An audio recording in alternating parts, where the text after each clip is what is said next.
الحمد لله رب العالمين والعاقبة للمتقين والصلاة والسلام على سيد الأنبياء والمرسلين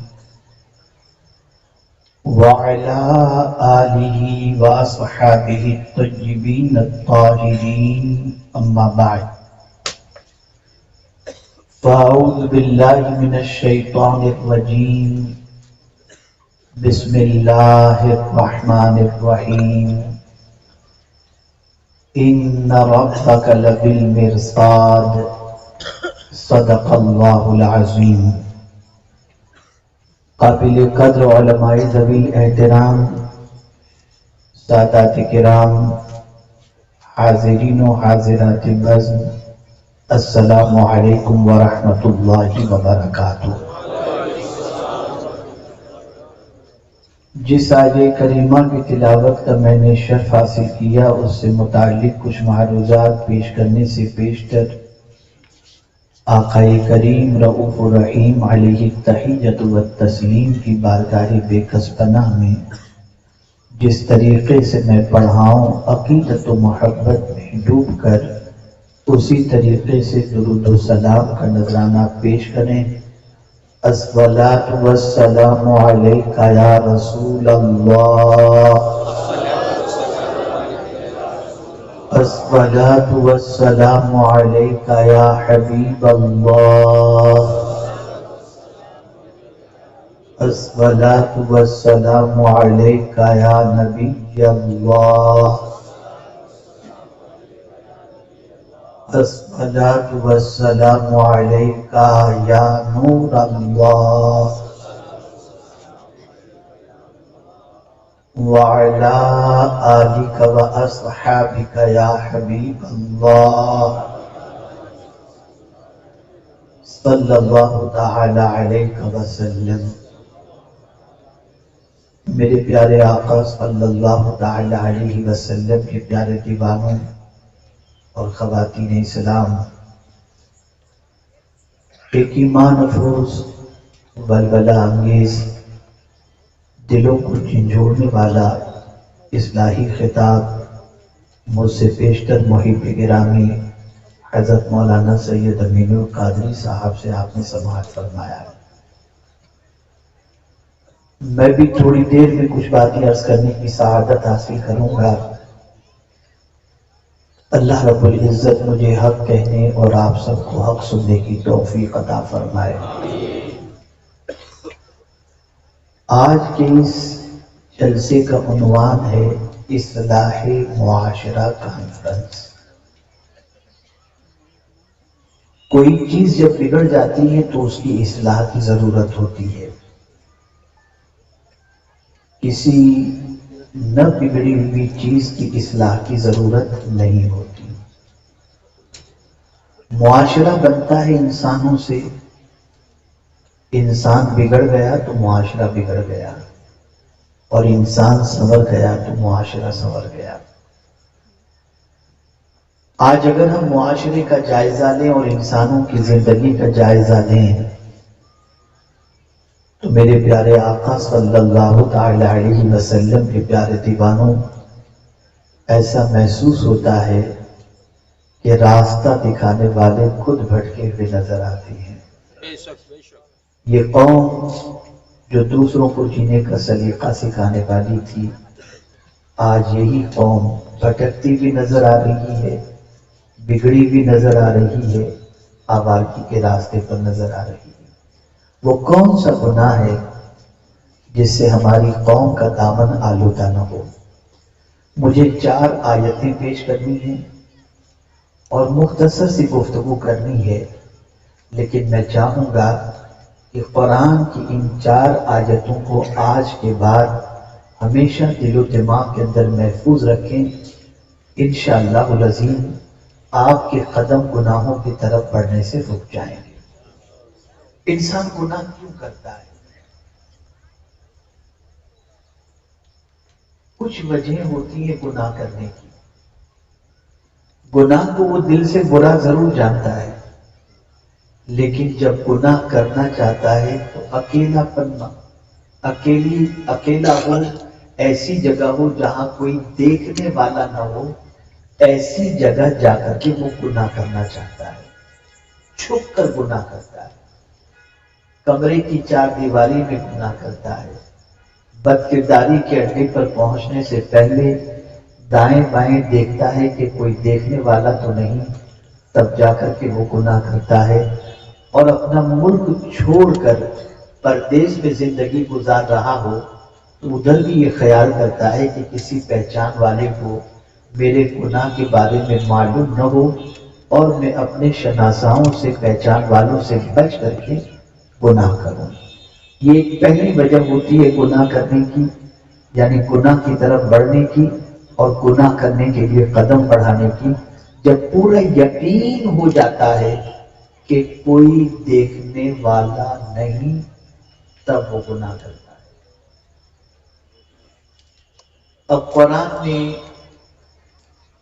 واضح لفظوں میں فرما دیا، ان ربک لبالمرصاد، بے شک تمہارا رب دیکھنے والا ہے، کہیں اس سے چھپ نہیں سکتے،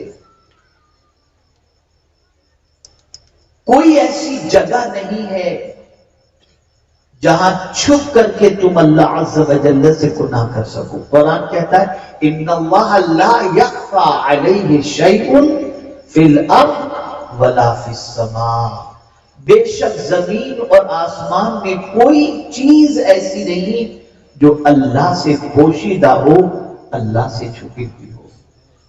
ایک سوال میں آپ سے پوچھنا چاہتا ہوں، مسلمانوں انسان سے حیا، خدا سے حیا کیوں نہیں کرتے؟ انسان سے چھپ کر گناہ کرتے ہو کہ وہ دیکھ لے گا تو کیا ہوگا، مولا سے کہاں چھپو گے؟ تو پہلی وجہ گناہ کرنے کی یہ ہوتی ہے کہ کوئی جب دیکھنے والا نظر نہیں آتا اور اسے یقین ہو جاتا ہے کہ میں جو گناہ کر رہا ہوں یا گناہ کر رہی ہوں، خواتین بھی حاضر ہیں تو وہ بھی سمجھیں کہ جب عورت کو یقین ہو جائے کہ کوئی دیکھنے والا نہیں اور مرد کو یقین ہو جائے کہ اس کے گناہ پر کسی کو خبر نہیں اور کوئی دیکھنے والا نہیں، قدم پھسل جاتے ہیں اور وہ گناہ کر بیٹھتا ہے۔ تو آپ سے میں پوچھنا چاہتا ہوں، کیا خدا سے بھی چھپ سکو گے؟ اس سے کوئی چیز پوشیدہ ہے؟ اسی کے ساتھ اب دوسری وجہ، کوئی اگر ساتھ میں ہے تو انسان گناہ نہیں کرتا۔ چار دوست اگر ساتھ میں چلے گئے، رشتہ دار ساتھ میں ہیں، ماں باپ ساتھ میں ہیں، استاد ساتھ میں ہے، آدمی گناہ سے بچتا ہے۔ میرے پیارے آقا صلی اللہ تعالی علیہ وسلم کے پیارے دیوانوں، انسانوں کے ساتھ کا خیال کر کے گناہ سے بچتے ہو، اور میرا رب فرماتا ہے وَهُوَ مَعَكُمْ أَيْنَمَا كُنْتُمْ، وہ تمہارے ساتھ ہی تم جہاں کہیں۔ اے رسول اعظم صلی اللہ تعالی علیہ وسلم کے دیوانوں، اللہ کی بصیرت، اللہ عز و جل کی قدرت، اللہ عز و جل کا قہر، اللہ عز و جل کا غضب، ہر اعتبار سے آپ دیکھیں تو میرے پیارے آقا صلی اللہ تعالی علیہ وسلم کے پیارے دیوانوں، وہ اپنی شان کے مطابق جہاں جس طریقے سے وہ ساتھ میں ہے اس کی صفات کے ساتھ۔ اب میں آپ سے پوچھنا چاہتا ہوں کہ جب وہ تمہارے ساتھ ہے تو اتنے دلیر بن گئے کہ اللہ کی رحمت، اللہ کی قدرت تمہارے ساتھ ہے، پھر بھی تم گناہ کر رہے ہو،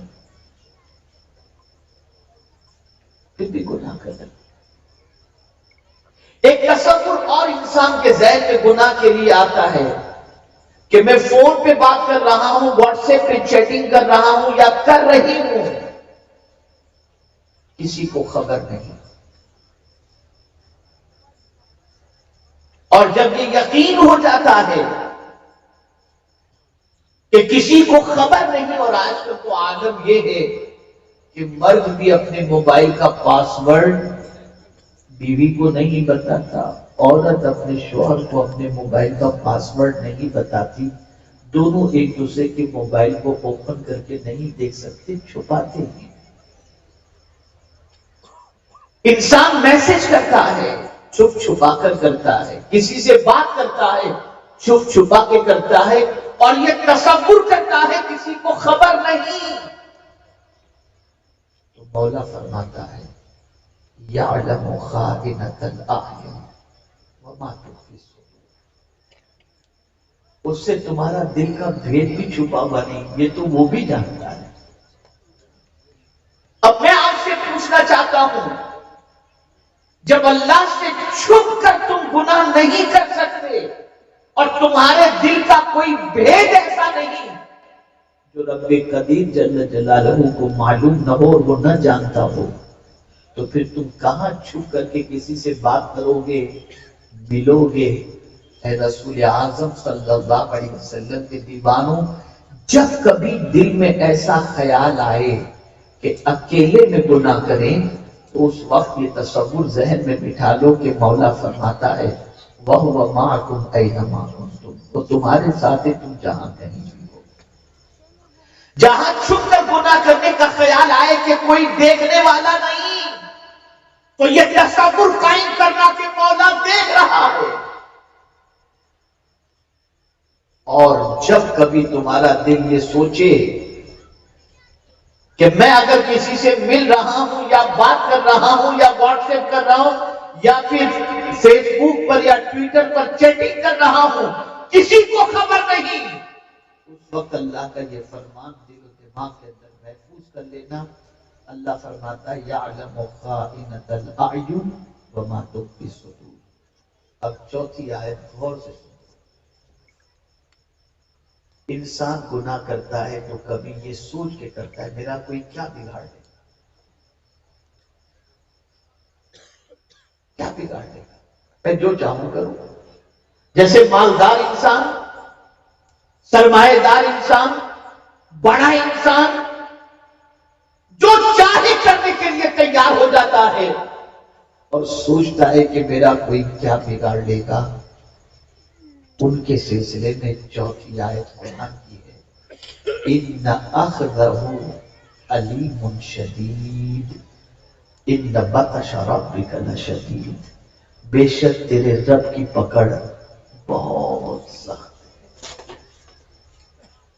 اب میں آپ سے پوچھنا چاہتا ہوں،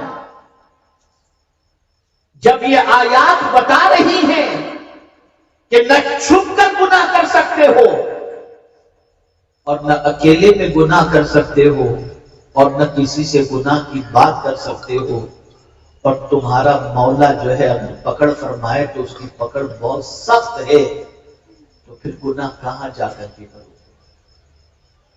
آج ان آیات کا تصور جب ذہن سے اوجھل ہو گیا تو مسلمان گناہوں کے دلدل میں ڈوب گیا، آبادی کے راستے پر چل پڑا، بدکرداری کے راستے پر چل پڑا۔ میرے پیارے آقا صلی اللہ تعالی علیہ وسلم کے پیارے دیوانوں، گناہ دل کا سکون چھین لیتا ہے، گناہ دل کا قرار چھین لیتا ہے، گناہ انسان کے اندر کمزوری پیدا کرتا ہے، اور نیکی انسان کو طاقتور بنا دیتی ہے، نیکی انسان کو عزت و سربلندی عطا کرتی ہے، نیکی کی بنیاد پر انسان کا حوصلہ بلند ہوتا ہے۔ میرے پیارے آقا صلی اللہ علیہ وسلم کے پیارے دیوانوں، آتے ہوئے میں نے وہی بگرامی حضرت مولانا سید امین القادری صاحب کی گفتگو کے آخری 2-3 جملے میں نے سنے، جس میں انہوں نے کہا کہ رات کے وقت کی پکچریں دیکھنا، مسلمانوں میں یہ رواج بہت پھیل رہا ہے، بلکہ ابھی ریسنٹلی کچھ مہینوں پہلے ایک سروے آیا کہ گندی پکچروں کو دیکھنے والے ملکوں کے اندر کون سے ممالک سب سے زیادہ ہیں، تو مسلم ممالک کا نام اس میں سر فہرست آیا۔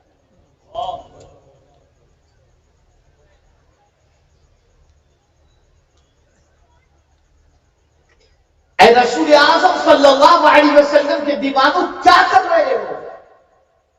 کہاں جا رہے ہو؟ کس سمت قدم بڑھا رہے ہو؟ میرے اعلیٰ حضرت نے یوں ہی نہیں کہا، دن لہو میں کھونا تجھے، شب صبح تک سونا تجھے، شرم نبی خوف خدا، یہ بھی نہیں، وہ بھی نہیں، کچھ بھی نہیں، نہ اللہ کا ڈر نہ شرم، کوئی چیز نہیں۔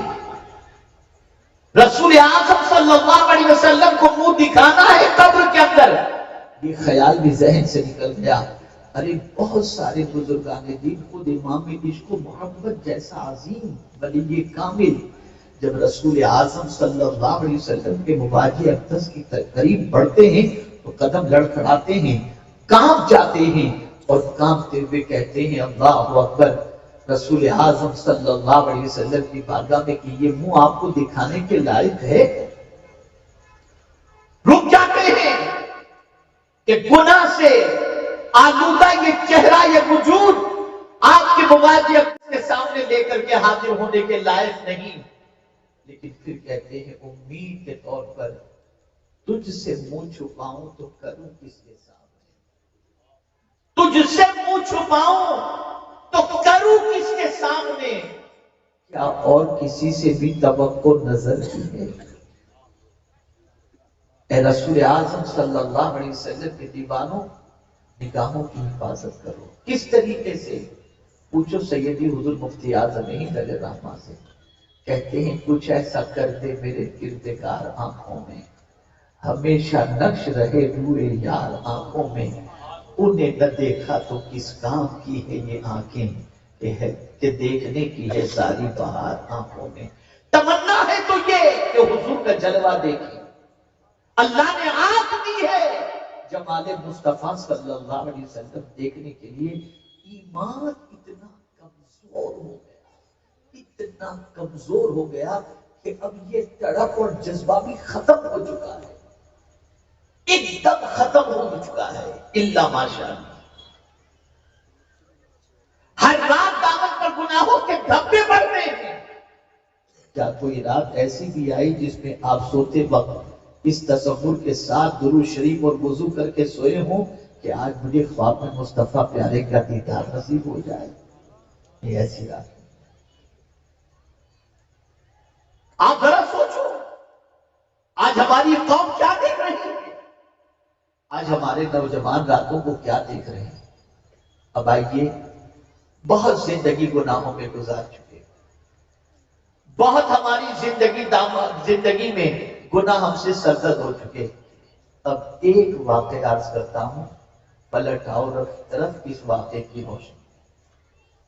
یہ نہ سوچنا کہ اتنے گناہوں کے بعد کیا رب کی طرف اگر پلٹیں گے تو مولا معاف فرما دے گا۔